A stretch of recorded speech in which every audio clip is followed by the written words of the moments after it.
So error handling can be handled in many ways in different languages. So one way that is quite obvious is many functions will return, for example, a true or false value if you call it, and depending on the value returned, there is an error or not. So, for example, in this example here, I have a check for a file here. So, if the file exists, then I open it. Otherwise, I print out something that the file wasn't found or something. So if I run this here, it couldn't find the file. But in many cases, there can be a lot more different kinds of errors that you don't catch with just a single if statement.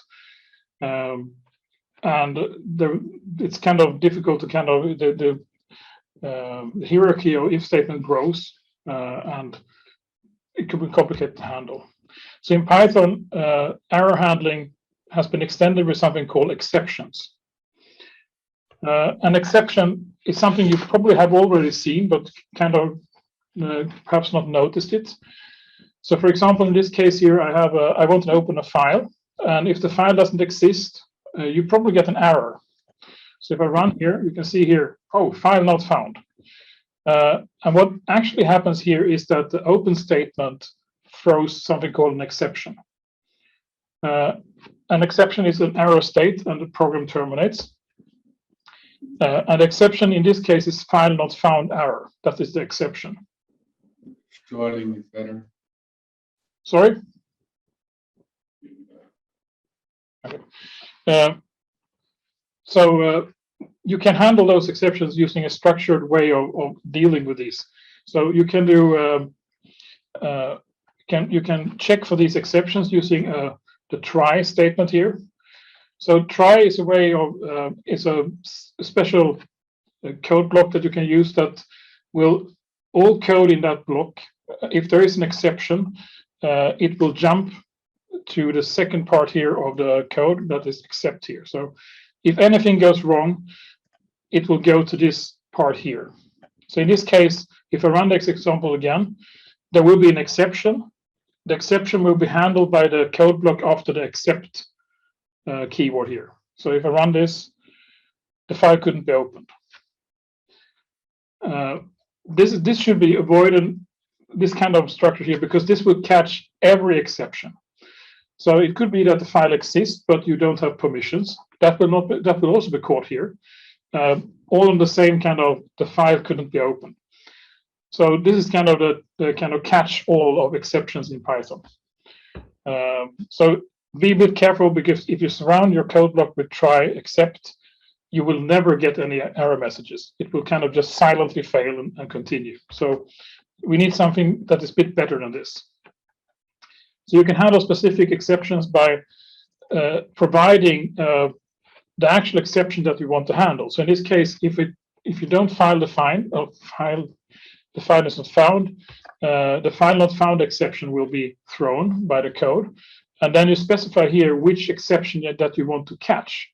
So in this case, I only want to catch the file not found exception.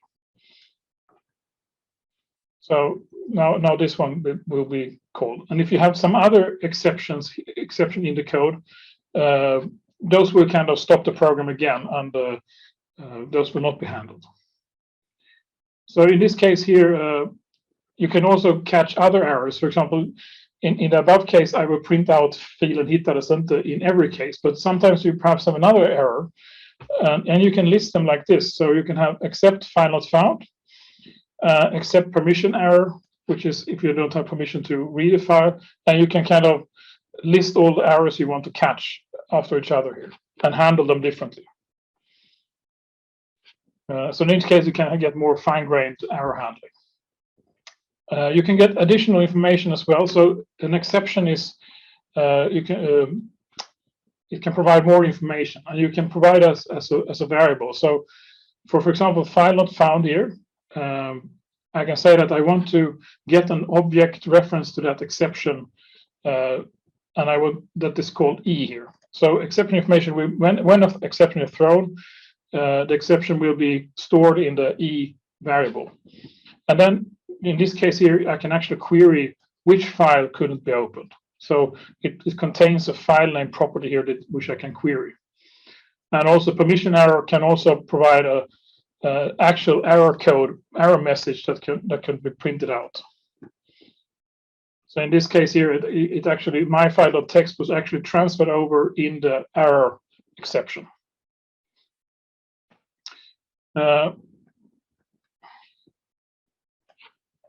So another important thing is also that in some cases you want to ensure that some code is always executed, even if you have errors that you can't handle, or you need to kind of disconnect from a resource or something, and you want to ensure that it actually is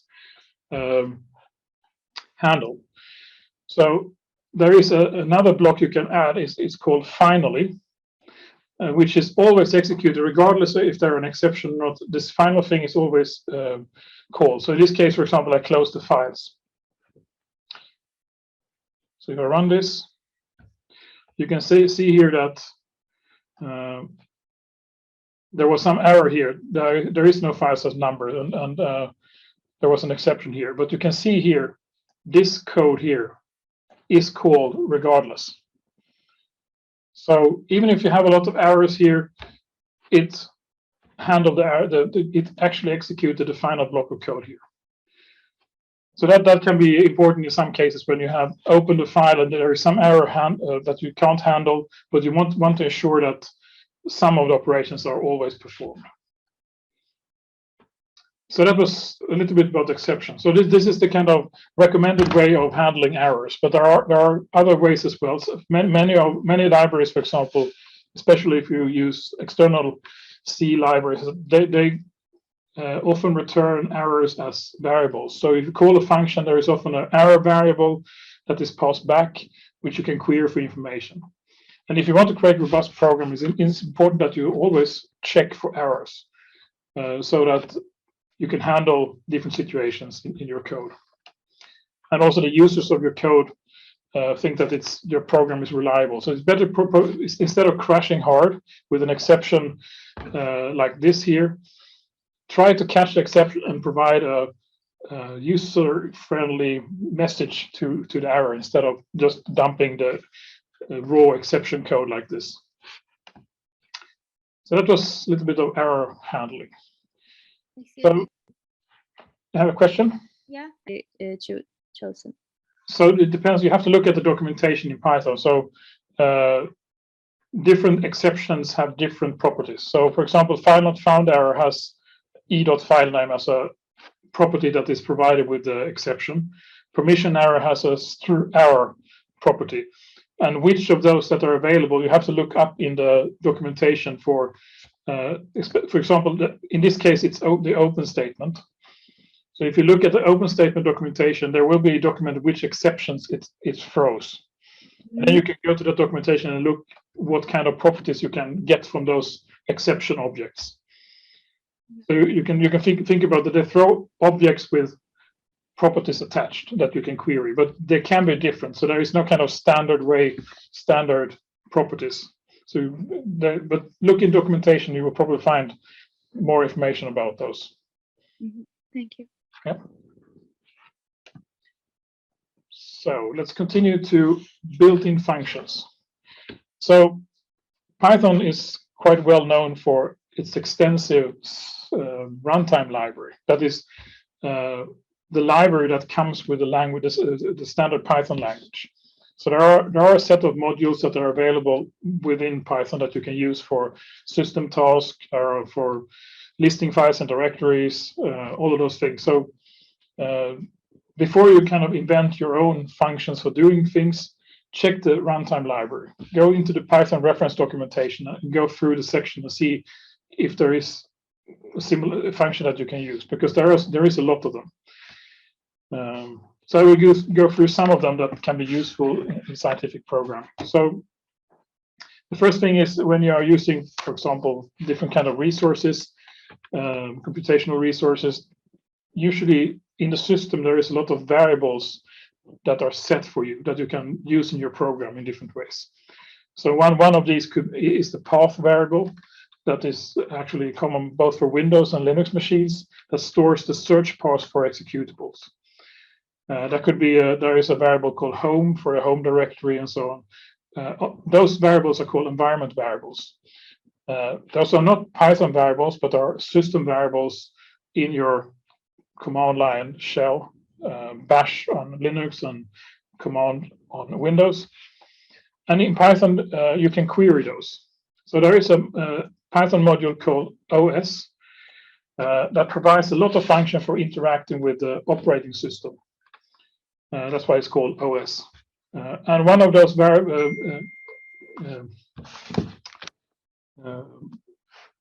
those functions is environ. Environ is a dictionary that contains all the system environment variables. So you can query those from within Python. So there's no need to kind of use some shell execute command to get these. They're available directly inside this module. So in this case, I print out the path environment variable using the os.environ and then a bracket and then the name of the environment variable. That will return a string of the variable. And here you can also loop over this dictionary and print out each variable separately. So you can access them using the bracket here. It's also possible to set environment variables for your running session. These will not be preserved after the Python running. So these are set for the session. In this case, I just like a dictionary in Python, I do OS environment, brackets, and the name of the variable in a string, and then I assign it a new value. So if I run this, you can see here I am on a Linux machine. This is the entire path here, which is quite long. And then I print every variable here in the environment variable, sorry, in the environment dictionary. And you can see here that it lists all the variables available for me. Here you can also see I set a new value for the test variable here, and I've queried a variable here as well. So this is quite useful function. Another way that is a bit easier to use the system path, there is a special function called os.getExec path that will return a list of all the search paths in your path variable. So instead of querying the path variable, you can get a nicely formatted list here of all the paths inside the path environment variable. Another thing that is often used in scientific code is the ability to change the working directory, basically using a cd command on the command line. And there are built-in functions for this as well. So the first thing many codes use is query the system for the current working directory. So there's a function here called getCVD, which stands for get current working directory. And that is the directory where your Python code has started, probably your home directory or your application directory or something. It will return you where your Python code is running from. Then you can change the directory, use the os.change here to move in the directory structure, and you can change back to the current working directory again. So we run this code. You can see here, the first here is I'm located running from the content directory. I do a change to dot, which is going up one level in the directory. And you can see now when I print it, it says I'm in the root directory. And then I set back change to the current working directory again, and I'm back here again. So instead of calling out to the underlying bash shell, you can use the built-in OS functions for doing a lot of these things. And that is also much better than using the operating system commands directly, because if you code it like this will run on a Windows machine, a Mac machine, and a Linux machine. There is no difference here, so the code is the same. But if you had used call out to the system routines, you would not be able to run this on different platforms, because Windows has different command line tools than Linux, so it will not work. Another important tool you probably often use is the ability to list files in a directory. So in this case here, I just create a test file in my directory here. And there is a function called listdir here that will return a list of all the items in your directory. And then you can print them out. Then you can also query, there is a function called ospath.isdir, which will return true if the item in the list is a directory. And there is also one os.path.isFile, which checks if an item in the list is a file or not. So here you can see I have a test file, I have my JSON file, sample data, and you can also see that the .config, that is a directory, test file and my data are files, and sample data is a directory.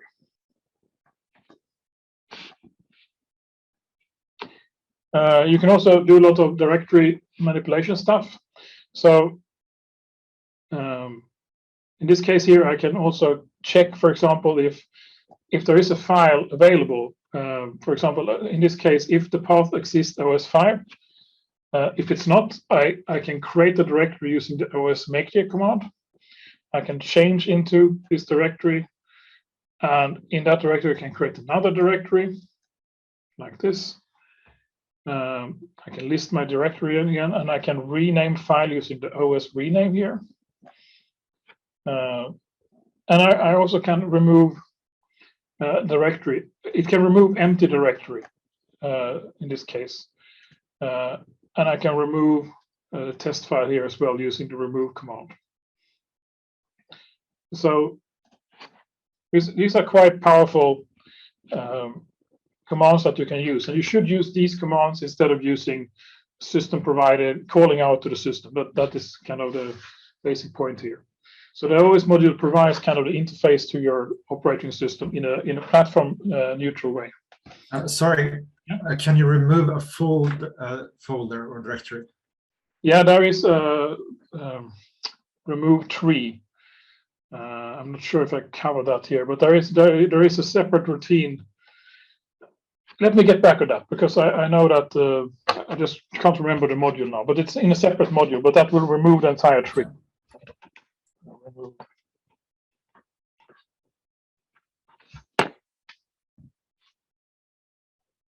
It's also possible to query detailed file information.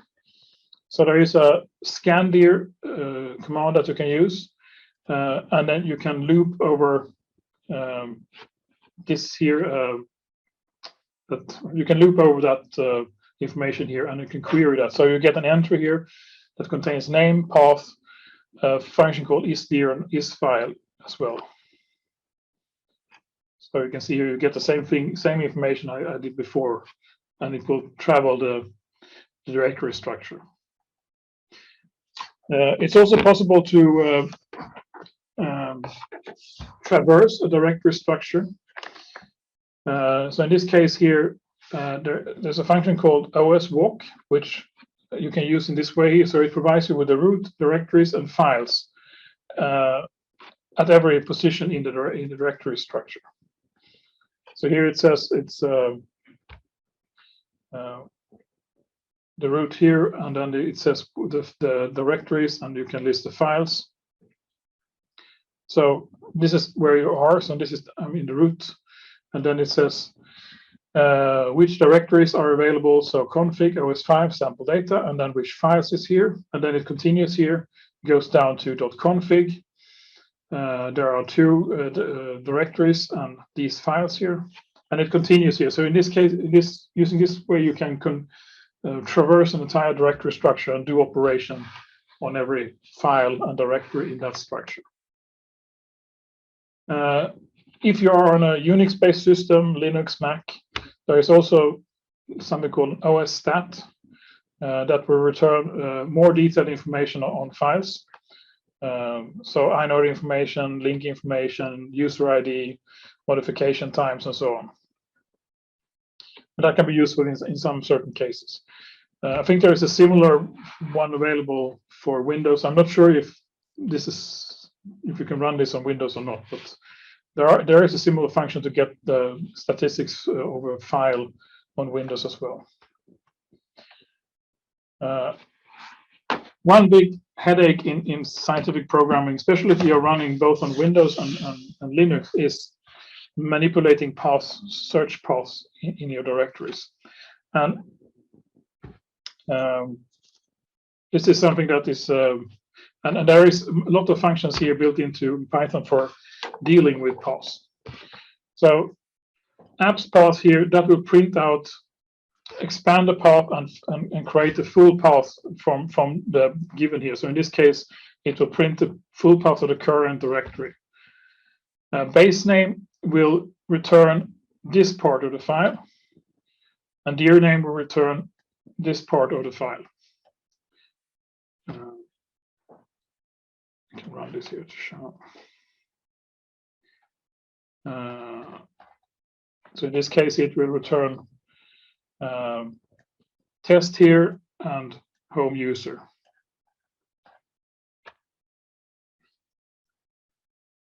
Then you have, as I said before, there is this exist file that checks for existing of a file or directory.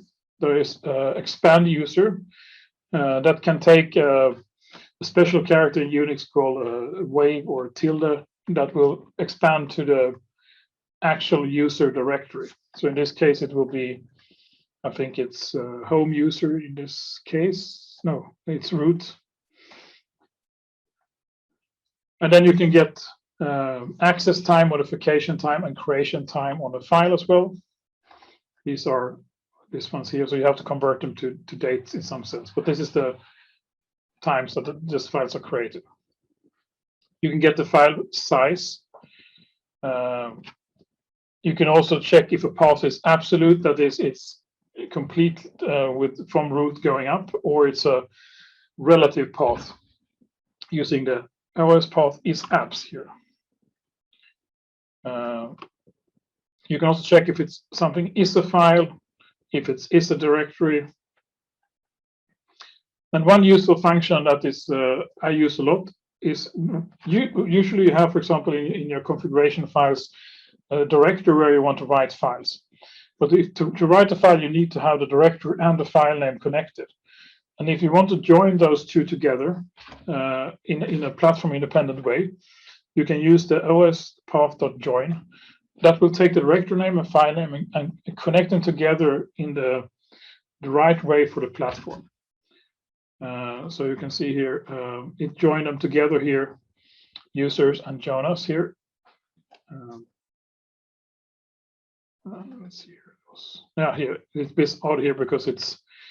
I gave them a Windows-based path, and that will, because I'm running on a notebook that is running on a Unix machine, it will add the / here in the path instead of the / on a Windows machine. Then you also have this os.path split, which will split your file name into two parts, so the directory path and the file name path. You can also split the drive, that is perhaps more interesting on the Windows machine. You can split the extension as well. Then it will return you the file name without an extension and the file name with an extension.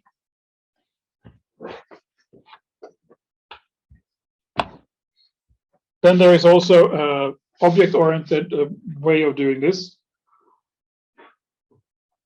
So for example, you can use something called a pathlib library, which will provide you with function for manipulating parts without actually specifying them directly. You can so in this case, I create a path here in my root home directory, and then I can add test to this here in a language or a platform independent way. So let's see what comes out here. So then it just added test to this directory.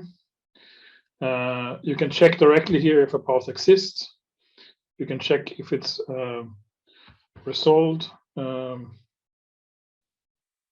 you can see here it divides it up into separate parts. You can get out check for existence. You can check if it's directory. So that is a nice library. If you're working a lot with path, that could be a way of making your code less platform dependent. You can also iterate over the path objects that you create. So for x in p iter directory, and it will loop over your current directory, just like the previous example, but in a bit more object-oriented way. Yeah, you can also use current working directory here.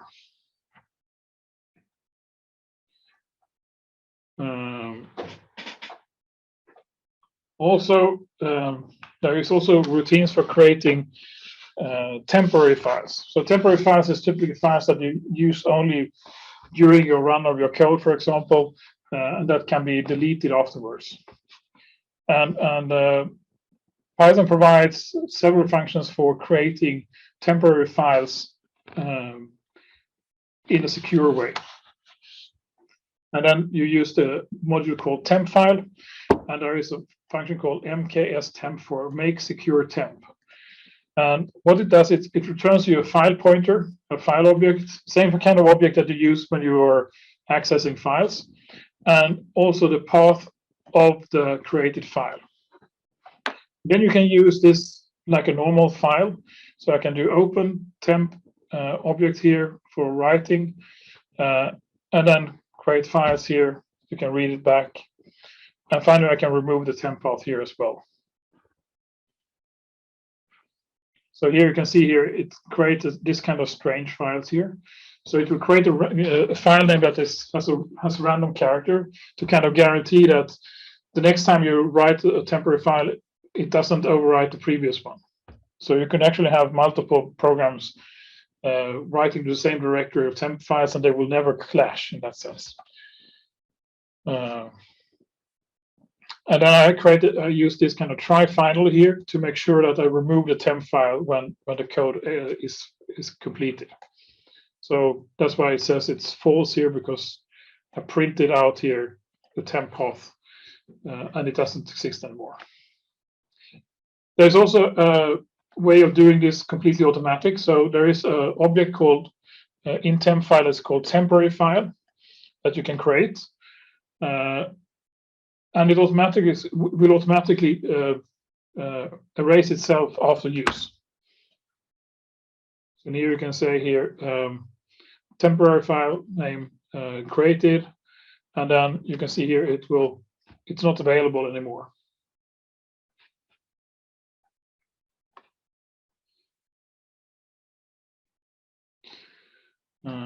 Yes.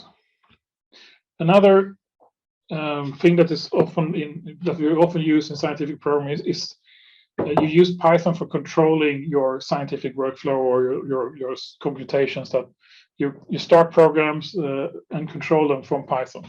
So Python has a really powerful way of starting and controlling applications and processes from within. Most of these functions are in a module called subprocess.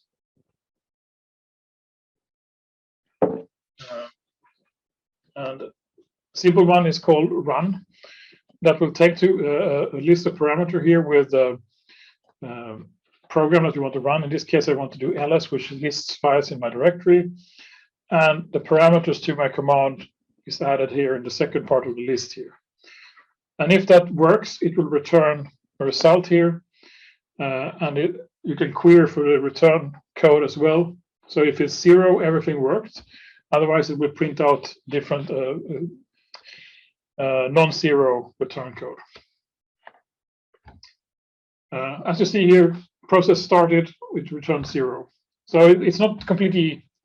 So this is useful for things that you don't need to know the output from. So if your external code just calls has an error handling that returns a non-zero, you can use this and query for the error.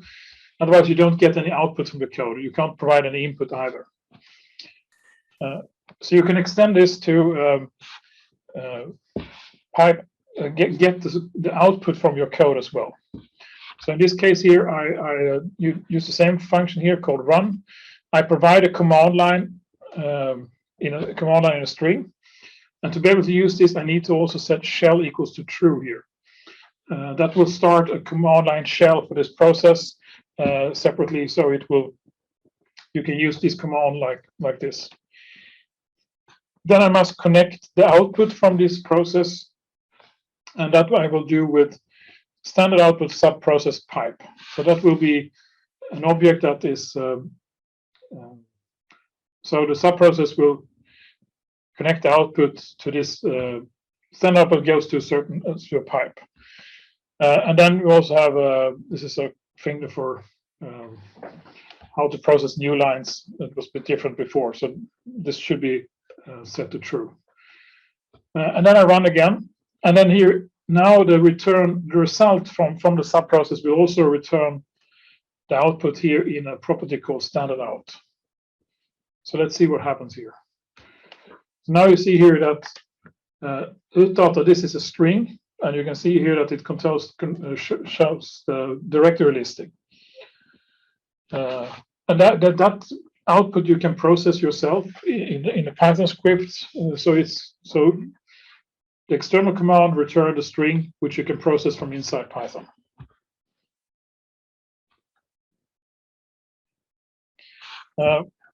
Is it okay if I just ask a question? Absolutely, yes.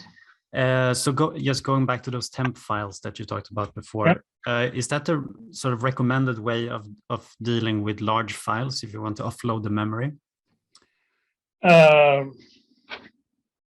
No, it is probably more for shorter things, because it will open the file by default in the temp directory, and that could be on our resources. Usually, those are not that big. So I would say for smaller things, it's okay. But if you want to carry larger files, I think you should create them more normally. Okay. Yeah. Thanks. Let's see.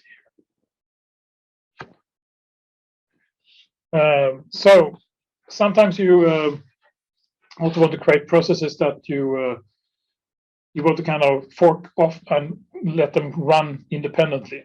So what that means is that when you call a function in Python to start a process, it should return immediately and not wait. So the previous command here, run, that blocked and didn't return until the process actually has completed, which is probably what you need in most cases. But in some cases, you want to run separately. It could be a long-running task, for example, that you want to run externally, and you want to be able to kind of check for the status here. So there is a command called popen, which is similar to run. It stands for process open. It will open the process. It will return immediately, and you can receive a process object here called p or something you call, and that object will contain information about the running process. And one thing you can do this to kind of simulate using run, for example, is use p-wait.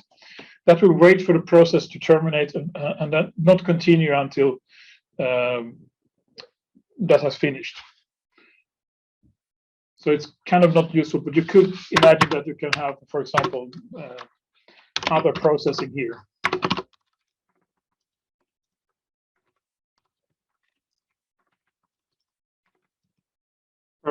And then you basically those two execute in parallel, and when you are done, you can wait for the external process before you continue. It's also possible to check for completion status without blocking the call. So in this case, I start here. I start a very useful function called sleep. So this function will run for 5 seconds and then terminate. And in this case here, I will check loop over the poll. So that will, if it's none, it does not haven't terminated yet. So this should print waiting here, and then it should. I will also wait in my Python code here. So if you run this, it will look like this: waiting, waiting, waiting, waiting, and then it completed. So that in this way, you can check for if a process has completed externally. So that can be quite useful if you have want to monitor things, but you still want to kind of update the user on the completion of the process. Otherwise, the blocking function will kind of, nothing will kind of happen during that time, and it looks for the user perhaps that something has hanged, or you want to do other things at the same time. So this is actually parallel processing. So your Python process will run next to the other process at the same time. So in this way, you can actually do some simple parallel processing in Python.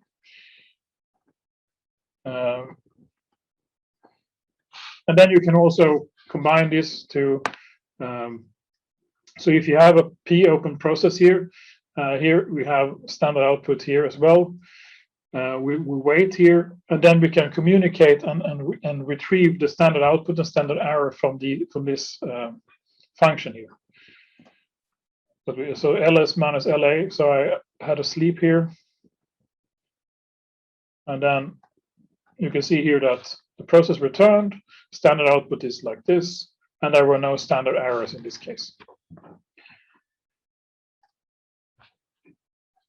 You can also combine this using the with statement I said before to make sure that you close all the output from the process. So in this case here, I open the process here. So instead of using a file open, I with subprocess open, and then as P, and then I do standard communicate here, and then this will make sure that the process is closed down in a nice way. What I usually do in most of my code is encapsulate all this in my own function here. So to make it easier to use, I execute with output. You give it the command line, and then I do all the stuff here that I need to do, and then I return the standard output. Otherwise, I return none. So then it's much easier to use. And then I have that output execute with output ls. And if output is not none, I just process the output from the function, external function. So let's see here. So now I see here, I listed my files, and I looped over the lines, which I split here. So instead of calling this repeatedly, I can encapsulate everything here in a single command that has all the error handling and output processing that I want.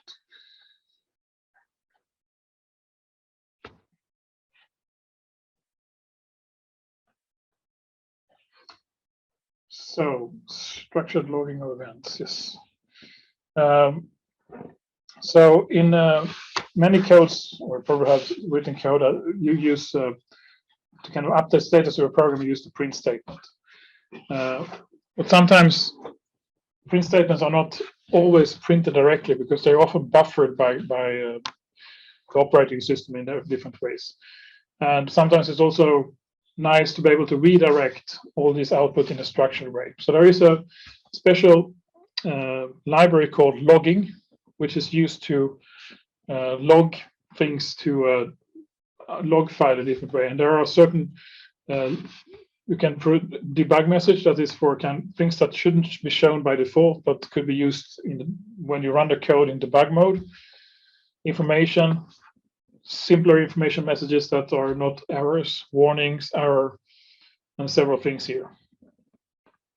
And what you can do is that you can set a certain level that I don't want to show all the debug messages, or I want to show them.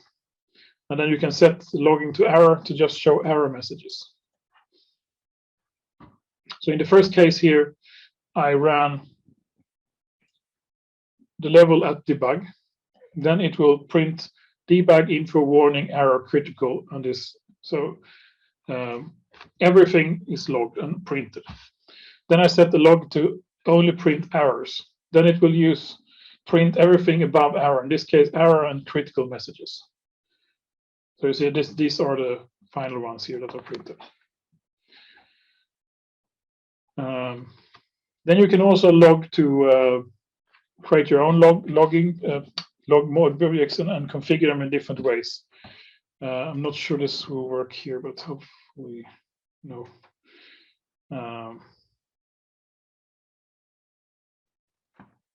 Yeah, sorry, you can have you can tag them. So for example, if you have different parts of your program that you want to kind of log different things, you can actually create a special logger with a name, and that name will be provided in the log output messages in this case. So it says there's an info message from my log, and this is the message. That in a way you can create, you can see what part of a program is actually providing these messages. And then it's possible also to customize the format of the logging. So you can specify the time and the level of the format and the message here in your own way.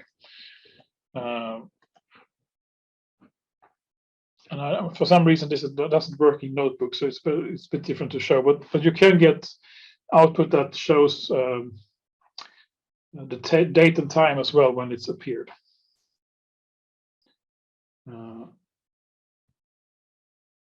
I don't know why this is here.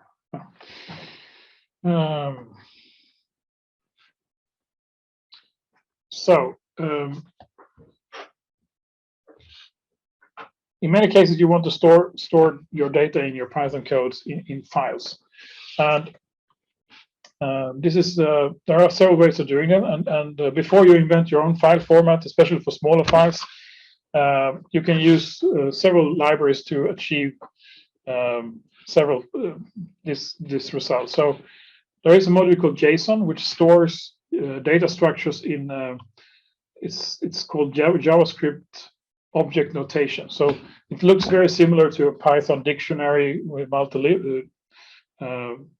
So basically, it's a readable text file, and you import it using the import JSON. And here is my simple data structure that I want to store. A dictionary, multi-level dictionary with lists and strings. And you open a file, and then you can dump this data to my file here. It will write it in JSON format. And the nice thing with this is that you can read it and get the data structure back in its Python data structure. So I open my data JSON, and then I create a copy of my file here, and you can see here that I load it from the file, and then I print it out, the copy of it. And let's see how it looks. So this is the copy I read in back from the file into Python. You see here it's identical to this one here. And then I can also look at the file that was stored. So this is the actual file that is stored in the directory. So this can be used to quickly save data in a modifiable way. So you can actually, the user of this can modify this file, and it can read back to Python again. You can do this to strings as well. So instead of writing to files, you can actually take the JSON and get it as a string, and then you can use the dump s command here to get a string version of your data. So this is actually a string of this here, and then you can do JSON loads from a string and create the data back again.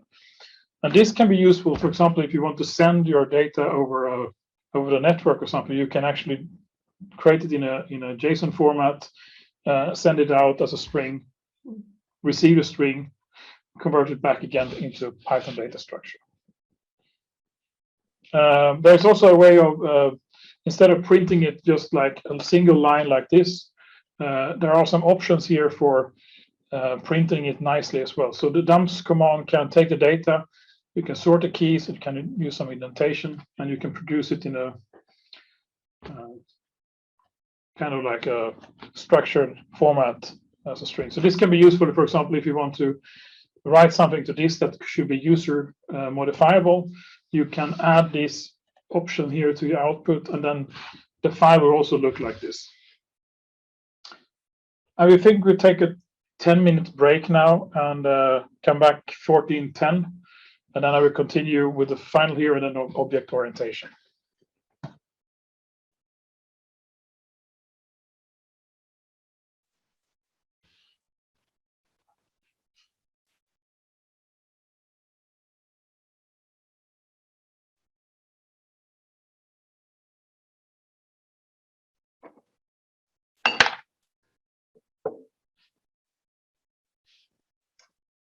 Okay.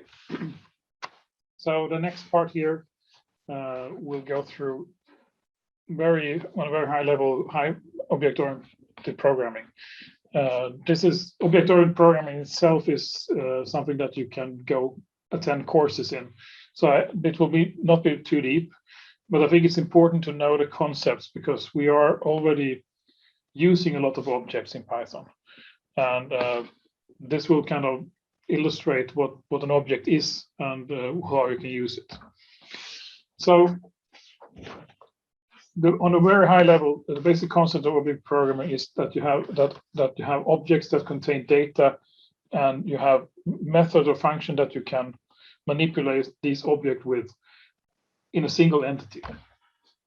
And objects often describe nouns such as point, circle, equation, model, square, array, and strings for that matter. And you interact with objects by sending messages. And messages are the verbs that you can perform on an object. And messages in Python are sent by calling a method on that object that will send a message to the object to do something or to return something from. So an object has two parts. It has methods, the verbs. Methods are also similar to functions in Python, but they're connected to the object. And those methods define what an object can do. And an object also has properties that are variables that are associated with or attached to the object.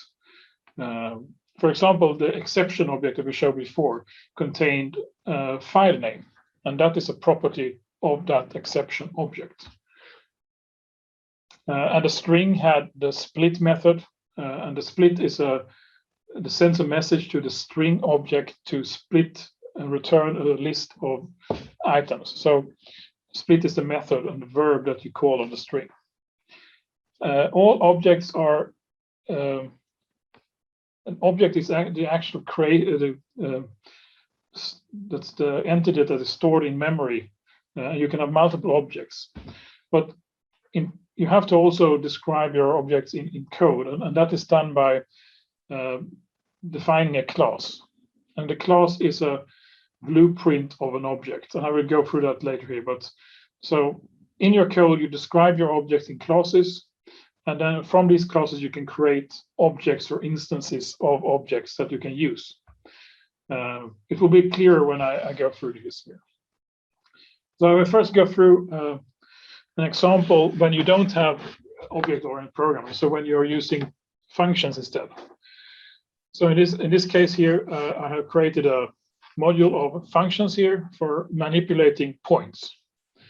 And in this case, the point is actually a small list of x and y.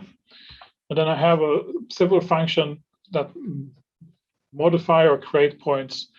So in this case, the first here, I have a create point function that creates a new point and returns a list of x and y. I have a function called move point, and the first parameter is the point that I want to manipulate.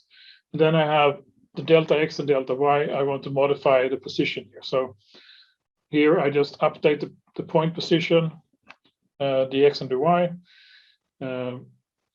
And then I zero my point. I can set my point, and I can print the point. So how do I use this? So I just implement those points. So I can create a point here by using the create point function. Then you see here that I use my print point to print it out. I can move my point, and you can see here that the point has been moved. You can set the point, and you can print the point. So with functions, you have to kind of pass the data structure around. So the data is the list of x and y coordinates, and you pass that around the functions to be updated and modified. In object-oriented programming, you kind of combine the data structure with the methods in a single entity. And you describe these objects by providing a class definition in Python. So class definition starts with a class, and then you set the name of that class. So this is a point class, it can create point objects or point instances. The first method you have to define in the class definition is a way to initialize the object when it has been created. And that is done using a special method called init. And there are 2 underscores here and 2 underscores there. And self is a reference to the created objects. And this is kind of difficult to understand from the beginning, but when you create objects, Python will create memory for the objects in memory. And you will have a reference to that object. And when you have a class, you define a class for manipulating objects, you actually don't have an object yet. You have a description of an object. So you need a way of actually just using the created object in the template in the class. So in this case, self, you have to look at this is the actual created object. And to this object, I attach an X and attach an Y value. And those are called instance attributes or properties. And you can create objects by specifying the class name and an empty parenthesis here because we don't have any parameters to our init method here. So parameters used list in the init method will actually be provided in the parentheses here. So the self is only used when you define your object. So self is never used when you use the object in the self. So in this case, I create 2 objects here. I didn't forget to create the object here like this. So now I have created 2 objects. Now I can access the values of those using so in this case, p.x is created. And you see here that both of them are set to 0. And if I could change this object to be 1 here. I redefine it and I create it again. And when I run it here, the initial value of the object is now 1. So init is always called when you create a new object. So what you're doing here is actually creating your own data types. So for example, you create a string, you create an object. This is very similar. So P will now be a point object, which is a new data type you have created yourself, which you can use like any other data type in Python. You can store this object in lists, dictionaries, whatever. You can also change the variables here. So in this case here, p.x is 1, p.y is 2. And you can see here that it changed these 2 here values. One thing that is very heavily emphasized in object-oriented programming in other languages is encapsulation. And in this example here, I haven't prevented anybody from accessing these variables that are properties that are attached. And I will come back to why this is not a problem in Python. But first, we should show it how it should be done. Because one idea of object-oriented programming is that you shouldn't be able to access the internal data structure objects directly, but you should be encapsulated. Everything should go through methods. So what you can do then in Python is you can actually make sure that the variables that you define in a class are not available from the outside, and that you can do by providing double underscore before your variable. This variable will not be accessible from outside. It's only internal variable. I define this point.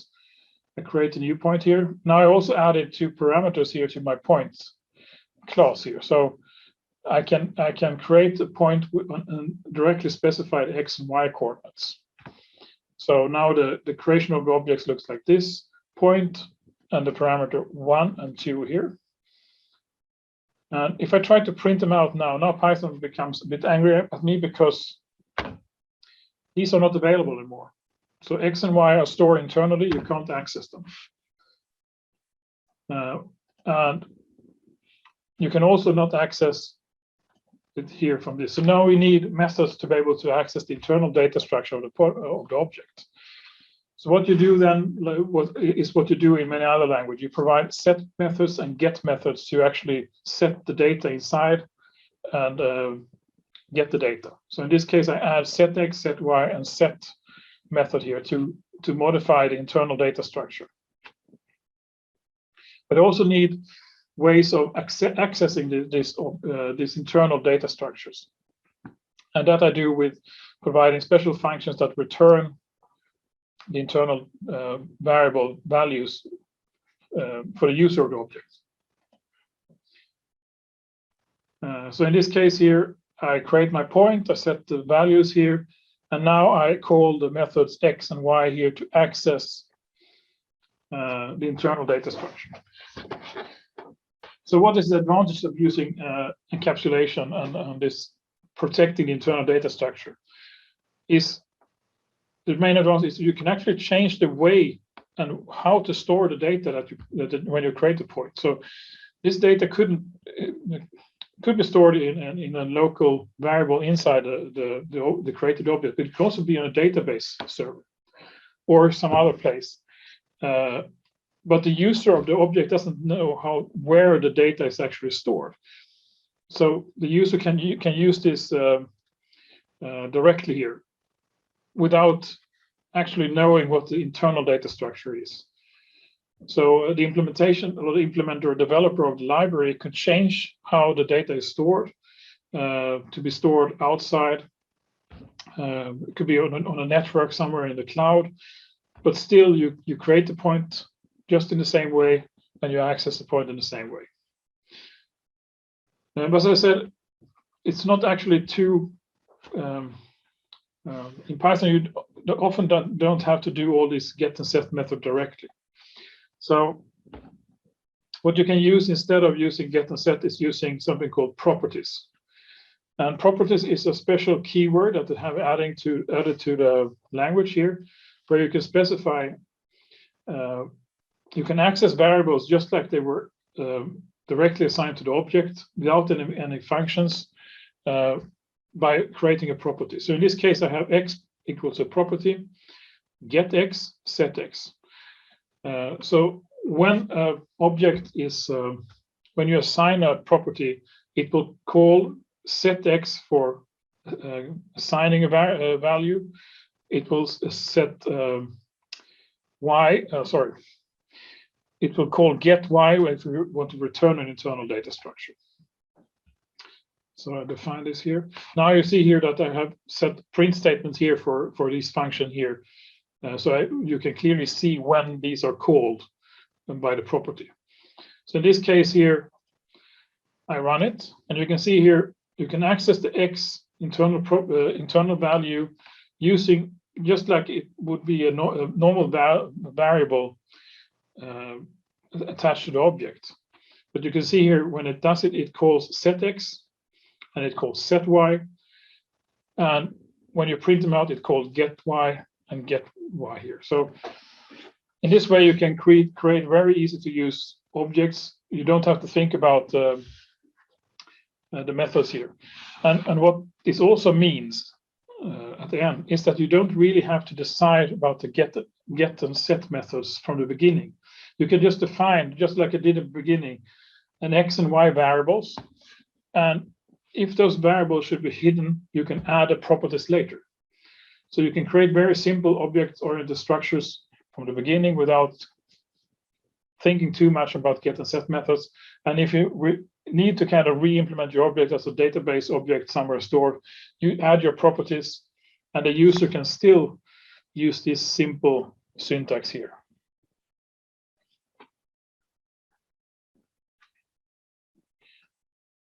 So as I said before, methods are the way you interact with objects.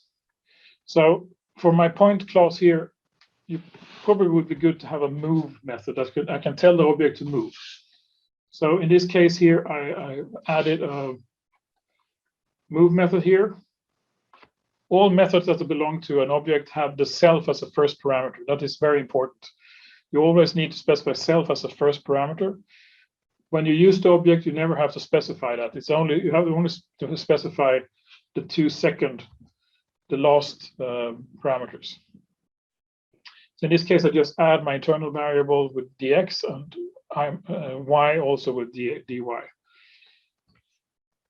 And now we can actually ask our objects to move. So in this case, I say I want to move 10, 20, and then move -5, 5, and you see here that it's actually modified the internal state of the object.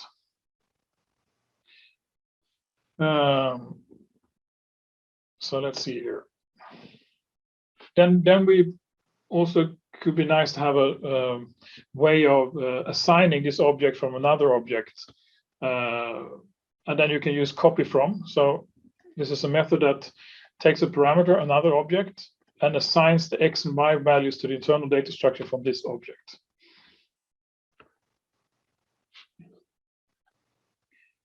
So in this case, I create two variables, two objects, P0 and P1. I move them differently, and then I copy from P1, I copy from P0. And now you see at the final point, P1 is the same, has the same position as P0.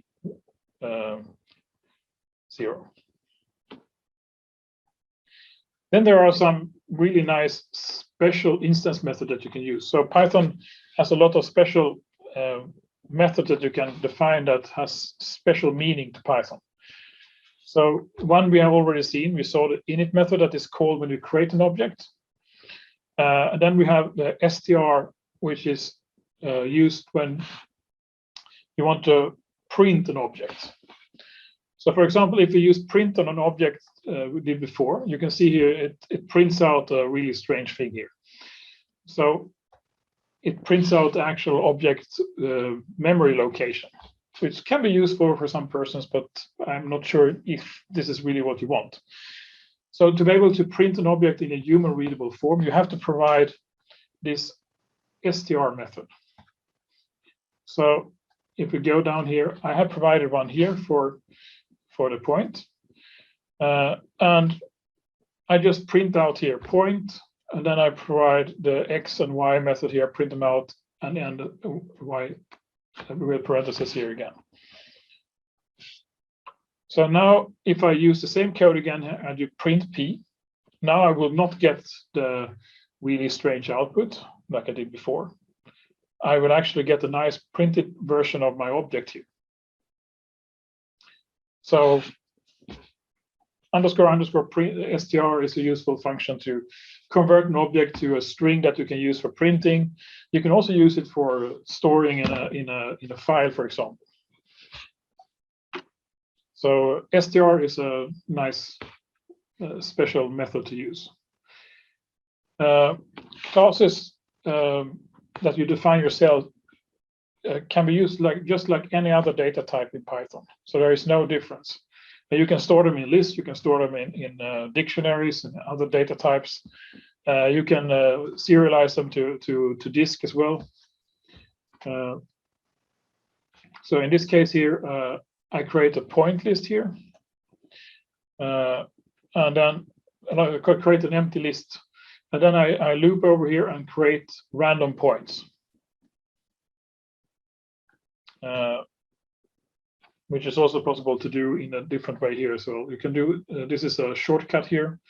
So you can do point for I in range. So you can have a loop inside a list declaration as well, but it's beside a point. So then I can loop over my list just like any other type in Python. So in this case for p in points, and I can print them out. So now you see here that the str function is used for printing out object value, just like any other data type in Python. So that is nice. And you can also use all the same functions that you have for querying, for example, the references for other Python objects. So if you call ID on a point, you will also get the unique number. So they are stored and handled just like any other data type in Python. So this is a way of extending the data types in Python. Another nice way with object orientation is that you can actually inherit properties and methods from other classes. So for example, a circle, it can inherit the position from point. And that you do by defining a new class like this, class circle, and you have a parenthesis here and said, I inherit everything from point. So then I get the method for setting and getting positions, moving, printing, and so on. That is from the point clause. Then a circle, of course, needs a radius, so I need to add an internal radius variable as well. So I add a special parameter here called r, which is set to 1 by default. When you inherit classes, you need to make sure that the class that you inherit from also is initialized. And the first thing you do in an init section from a derived class is you call something called super. A super is actually a replacement for point. So instead of specifying point here, I specify super, then I can have the same initialization for every class I use. And then I call the init method of my derived class point and pass along x and y to that initializer. That will add these internal variables for the point. And then I add my own variable to the circle here. I add 2 methods here for setting and getting the radius.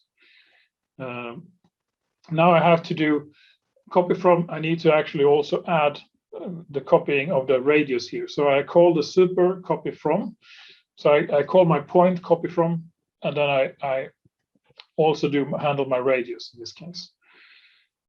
I also have to provide an str that is different from point. So in this case, I have x, y, and r.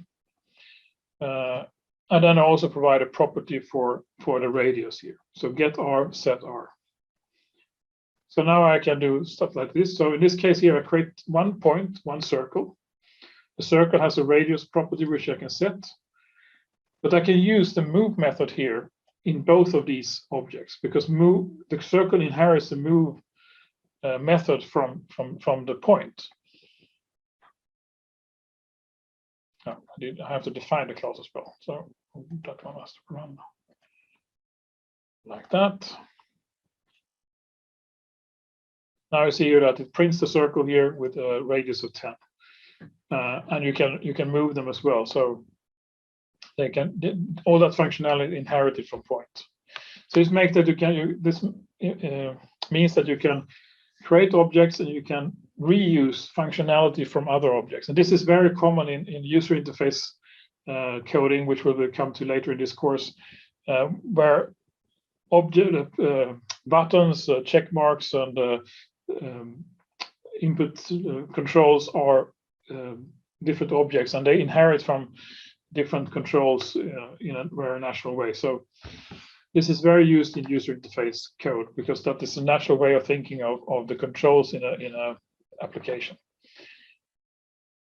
So you can create inherited classes, but you can also create classes that are not does not inherit from other classes, but composes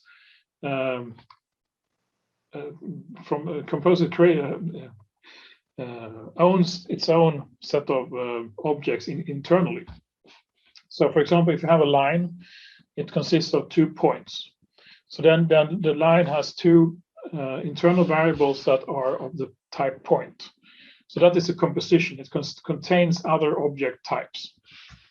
So you can see here I have it initializes the internal points to P0 and P1, 2 points. And then I have a method here for accessing the different points. And I also have a str to print out the points. Then you have to think about the ownership of the points. So by default here, you can set and get points. That means that you can assign a new point reference for one of the internal variables. But you can also restrict using properties that you only can access the internal, you can't modify the internal reference. You have to access you can't overwrite them. So the comment in that section here is the read-only version. This is the read-write version of this object. So I will illustrate this. In this case here, I create a line and I assign P0 and P1 and X and Y coordinates. So I access the internal objects here using the property. And then you print them out. And you can see here it's okay I can overwrite the internal object by creating a new point. But if I instead change here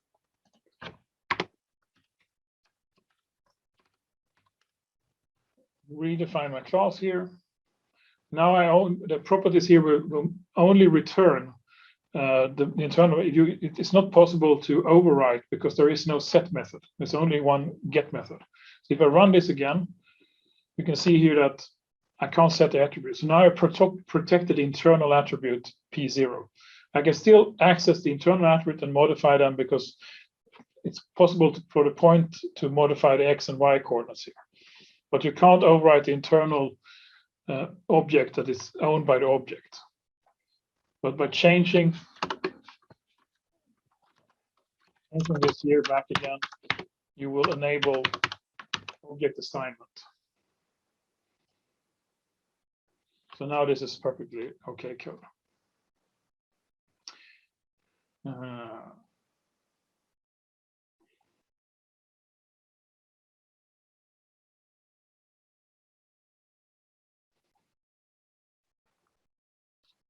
Yes, that illustrates. Yeah. So, in addition to this assignment, line will also need a way of method to, for example, query for the length of the line. So I add a method for that. And here in this case, I also specify here that I have a property here that calls get length here. So it's a bit easier to use than calling a get length function here. So here you can see here that I can use the object like before, but I can also print the line length here. So in this case, this is an attribute that will be computed automatically when it's read. So this calls the get length method. So polymorphism. So polymorphism is also a concept that's important, and what it means is that it will call the correct method depending on which object type it is. So if you have a special method for moving for a circle, it will, depending on the circle, that method will be called. And what it can do is that you can have if you have a list of different items of different types. When calling the same method of each of these, the correct method of the class is called. So if the circle didn't implement move, Python will continue to point and see if there is a move method in point. So that is what it means to be polymorphism, that it can determine which correct method to call depending on the data type. So finally here I will illustrate some of the really interesting things about object orientation in Python, because you will notice that everything is an object. So I have a shape list here. I add a point, I add a circle, I add a line, and I add a floating point number to this list. So you can just think shortly, does this work?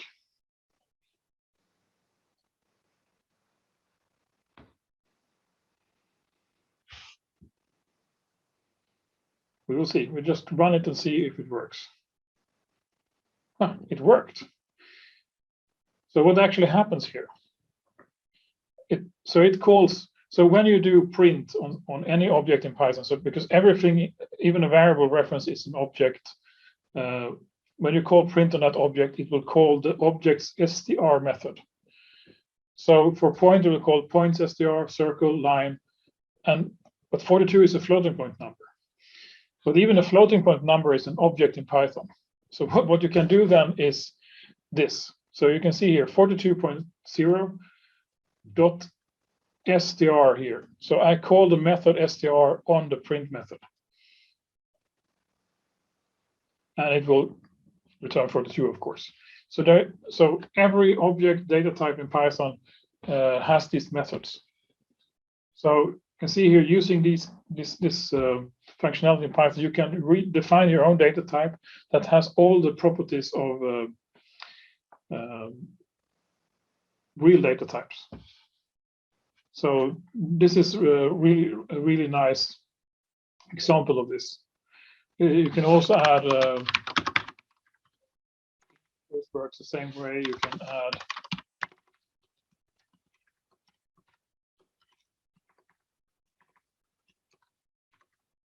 So everything works like expected here. So the string is an object. It also has an str method. 42 is an integer. It has an str method. So, and now all our classes we defined here does also contain this str method. So that is polymorphism. So now you know what objects are, how you define your own objects using classes, and classes are the blueprints of objects. So using a class, you can it's similar to stamp. You can stamp out objects that are stamps that are the same. They look the same, and you can repeat that. It's also like you can put a cookie cutter when you do pepparkakor in Swedish. You can use these shapes, and those are templates. It's very similar to classes. So, and also NumPy, for example, extensively use object orientation to implement its array handling. So all the operators in, for example, plus, addition, multiplication are implemented as operators in these kind of special functions in Python and overridden and implemented correctly for arrays and matrices and so on. So that is so object orientation is a very powerful concept, and it's used very heavily in Python as well.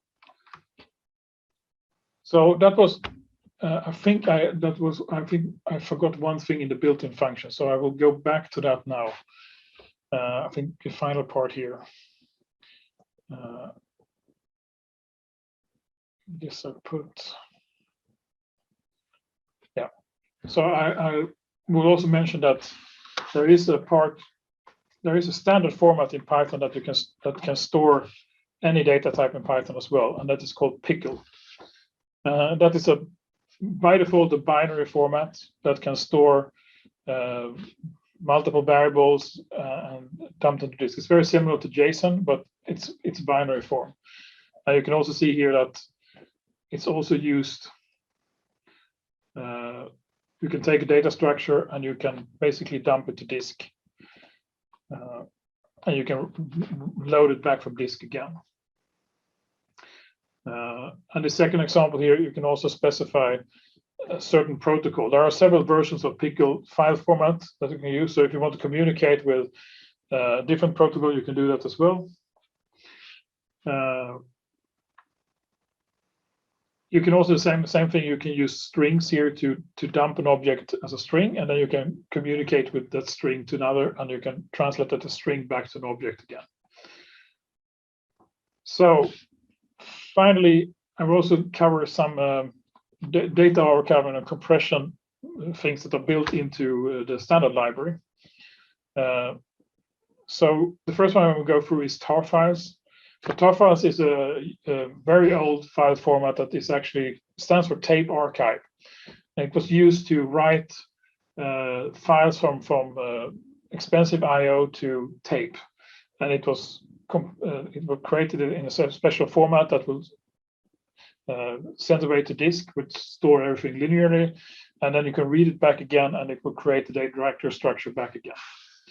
And that concept has continued now, even if we use hard drives to store things. So you can take a directory and create a tar file, which you can move and use.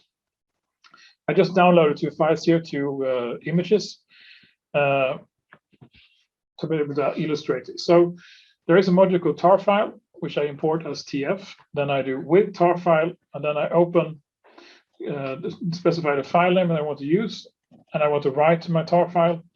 And then I said that I will open this as my tar. And then you can add files to this tar file here. So my tar add build1, build2. And then I can do the opposite again. It's very similar to what's called opening files. So in this case, I open my tar file here, and then I can print the contents here using get names. I can print the contents, the members of this file as well, and then I can extract. I can extract all to a certain directory. I can list the files using verbose. Just see here to run. You can see here that get names here is the file names here, and then get members is the tar info objects that are stored in for each file. I extract the files here. And if we list the files in my directory now, there should be mytar all, which contains the files I compressed.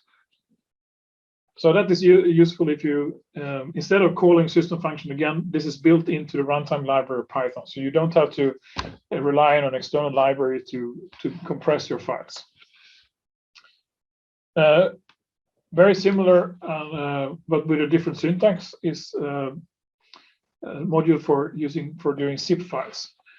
So zip file is a similar format that is primarily used on DOS machines from the beginning, but has been continued on Windows to be used as the major format for creating compressed archives. And there is a module called import zip file, which implements this functionality. So same thing here, you open your zip file using zip file here as my zip, and then I write my files to the zip archive, and then I can do the same thing similar to what I did with the tar file, extract all. I can print a directory. I can actually open the files directly from the zip file again. So in this case, I actually look at the files that are contained in my zip file. So you can see here, I managed to extract that from this zip file. I think picker files are already mentioned. There are other formats that can be useful in your codes. In many cases, if you develop your own code, you will quickly figure out that you need to configure your application different ways. The application needs to get some variables that control the behavior of the program. And you can create special configuration files in Python here as well. They look literally like these here. So they contain, default is variable that are available for general variables. And then you have certain named sections of these files here. So these are named value pairs. You have a variable name equals to a value and so on. And then you have sections here which you can extract specifically. You can, of course, so in this case, I open the file and write it to disk. So this is just the first line here. But there is a module called config parser that has this functionality to parse config files. You open the config and then you tell it to read the config.ini file. You can print the sections here. So what are the sections in the file? Then you can access the different values here using the config object, specifying the section and the variable. And you can loop over these sections as well and print each value in the section. And you can assign values in the end, and you can write the config file back.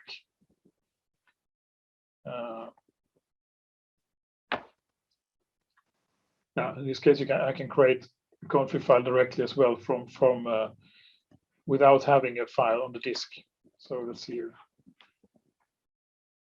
So it created this by default here. So this is also nice to know that you don't have to implement your own config parser. That's built in.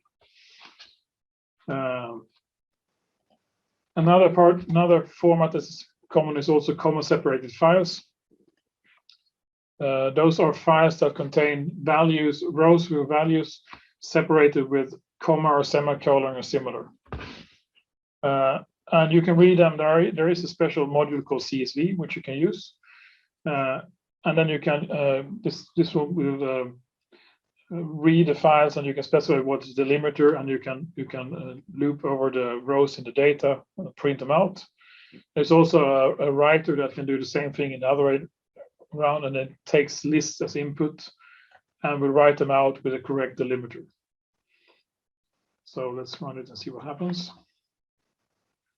So you see here, it reads the file and returns list of values from these files. So that is good. There are also more of these functions in NumPy and SciPy that can do stuff like this as well on a more complex way. I will go through some of these in the data visualization talk later. So that was actually all I had today. So any questions?